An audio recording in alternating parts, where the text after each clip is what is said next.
نحمدہ و نصلی علی رسولہ الکریم، اما بعد۔ محترم مکرم سامعین، اخلاص بہت بڑی نعمت ہے۔ اللہ تعالیٰ جس کو اخلاص نصیب فرما دے تو وہ دنیا آخرت میں کامیاب ہے۔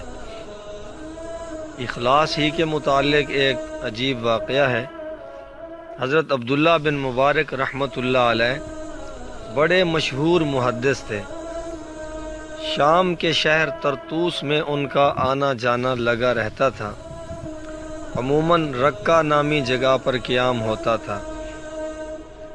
وہاں ایک نوجوان ان کے پاس آتا، ان کی خدمت کرتا، ان کے ضروری کام نمٹاتا اور ان سے حدیث کا درس لیتا تھا۔ اس طرح سے انہیں خاصا انس حاصل ہو گیا۔ ایک دفعہ تشریف لائے حضرت عبداللہ بن مبارک رحمۃ اللہ علیہ اس جگہ پر رکہ، تو وہاں پر وہ خلاف معمول نوجوان نظر نہ آیا۔ جلدی میں تھے، قافلے کے ساتھ نکل گئے۔ کچھ دنوں کے بعد واپس آئے تو آتے ہی لوگوں سے اس نوجوان کے بارے میں پوچھا۔ لوگوں نے بتایا کہ نوجوان مقروض تھا، جب قرض واپس نہ کر سکا تو قرض خواہوں نے اس پر مقدمہ کر دیا، چنانچہ اب وہ جیل میں ہے۔ حضرت عبداللہ بن مبارک رحمۃ اللہ علیہ نے سوال کیا کہ نوجوان پر کتنا قرض تھا؟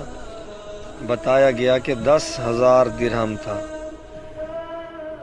اب عبداللہ بن مبارک رحمۃ اللہ علیہ نے اس آدمی کو تلاش کرنا شروع کیا جس کا اس نوجوان کے اوپر قرض تھا۔ رات گئے اس آدمی سے رابطہ ہو سکا، اس کو بلوایا، علیحدگی میں لے گئے اور کہنے لگے، میں تمہیں اس نوجوان کا قرض واپس کرنا چاہتا ہوں، مگر اس کے لیے ایک شرط ہے۔ اس نے پوچھا، کیا شرط ہے؟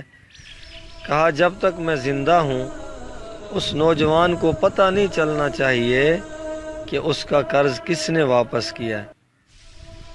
اس نے کہا، مجھے کیا اعتراض ہے، میں وعدہ کرتا ہوں کہ کسی کو نہیں بتاؤں گا۔ چنانچہ حضرت عبداللہ بن مبارک رحمۃ اللہ علیہ نے اس کو 10,000 درہم ادا کر دیے۔ چونکہ رات کا وقت تھا اس لیے اس نوجوان کی قید سے رہائی کے امکانات اگلے دن ہی ممکن تھے۔ خود عبداللہ بن مبارک رحمۃ اللہ علیہ اسی رات اس شہر سے اگلے سفر پر تشریف لے گئے۔ اگلے دن اس نوجوان کو قید خانے سے رہا کر دیا گیا۔ اسے جب معلوم ہوا کہ عبداللہ بن مبارک رحمۃ اللہ علیہ ادھر ہی تھے اور یہ بھی اس نے سنا کہ میرے بارے میں وہ پوچھ بھی رہے تھے، تو اس نوجوان کو حضرت عبداللہ بن مبارک کی محبت نے جوش مارا اور وہ اپنے استاد کو تلاش کرنے لگا۔ پوچھتا ہوا اگلی بستی میں ان سے جا ملا۔ انہوں نے پوچھا، نوجوان تم کہاں تھے؟ میں تمہاری بستی میں تھا، نظر نہیں آئے۔ اس نے کہا، اے ابو عبد الرحمن، میں قرض کی مصیبت میں پھنس گیا تھا، اس لیے مجھے جیل جانا پڑا۔ عبداللہ بن مبارک رحمۃ اللہ علیہ نے پوچھا، مگر یہ تو بتاؤ کہ تم جیل سے کیسے رہا ہوئے؟ نوجوان نے تفصیل بتائی کہ کوئی اللہ کا نیک بندہ تھا، میں اسے نہیں جانتا، اس نے میرا قرض ادا کر دیا تو میرا مقدمہ واپس ہو گیا اور مجھے جیل سے رہائی ہو گئی۔ حضرت عبداللہ بن مبارک رحمۃ اللہ علیہ کہنے لگے، میرے عزیز، اس شخص کے لیے دعا کرو اور اللہ کا شکر ادا کرو کہ اس نے تمہیں جیل سے رہا کیا ہے۔ اس نوجوان کو انہوں نے احساس تک نہ ہونے دیا کہ اس کا قرض انہوں نے ادا کیا ہے۔ اسے قید خانے سے اپنی رہائی کی وجہ کا علم اس وقت ہوا جب عبداللہ بن مبارک رحمۃ اللہ علیہ اس دنیا سے رخصت ہو گئے۔ یہ قصہ تاریخ بغداد جلد نمبر 10 صفحہ نمبر 160 پر ہے۔ تو دیکھیے بلا شبہ اللہ کے نیک بندے خفیہ طریقے سے لوگوں کی مدد کرتے ہیں، اور اس حدیث کے مصداق یقیناً ان کو اجر و ثواب ملتا ہے کہ قیامت کے دن 7 قسم کے آدمیوں کو اللہ تعالیٰ اپنے عرش کا سایہ نصیب فرمائیں گے، جس دن اور کوئی سایہ نہ ہوگا۔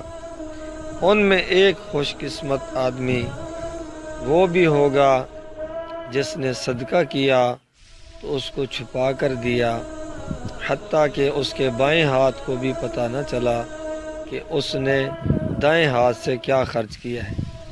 یقیناً امام عبداللہ بن مبارک رحمۃ اللہ علیہ نے بھی اسی حدیث پر عمل کرتے ہوئے یہ کام کیا ہے۔ محترم سامعین، آج کل اخلاص کی بہت کمی ہے۔ ہم لوگ اگر کسی سے کوئی اچھا سلوک کر بھی دیتے ہیں تو شہرت کی تلاش ہوتی ہے اور کوشش کی جاتی ہے کہ میرے اس کام کی تعریف ہو اور لوگوں میں شہرت ہو۔ اور آج کل لوگ بیٹیوں کو، لڑکیوں کو، غریبوں کی لڑکیوں کو جہیز دیتے ہیں یا ان کی مالی خدمت کرتے ہیں تو فوٹو بھی ساتھ کھنچواتے ہیں اور اخبارات میں بھی وہ پھر فوٹو دیتے ہیں۔ اس سے ان لوگوں کی عزت کتنی مجروح ہوتی ہے۔ ان غریب لوگوں کے جو رشتہ دار ہوتے ہیں وہ جب اخباروں میں ان غریبوں کی تصویریں دیکھتے ہیں تو وہ طرح طرح کے طعنے دیتے ہیں اپنے ان غریب رشتہ داروں کو۔ تو آپ غریبوں کی مدد ضرور کریں، لیکن اس طریقے سے جس طرح حضرت عبداللہ بن مبارک رحمۃ اللہ علیہ کرتے تھے کہ ان کی عزت بھی محفوظ رہے اور ان کا کام بھی بن جائے۔ تو اللہ تعالی ہم سب کو اخلاص کی نعمت سے سرفراز فرمائے۔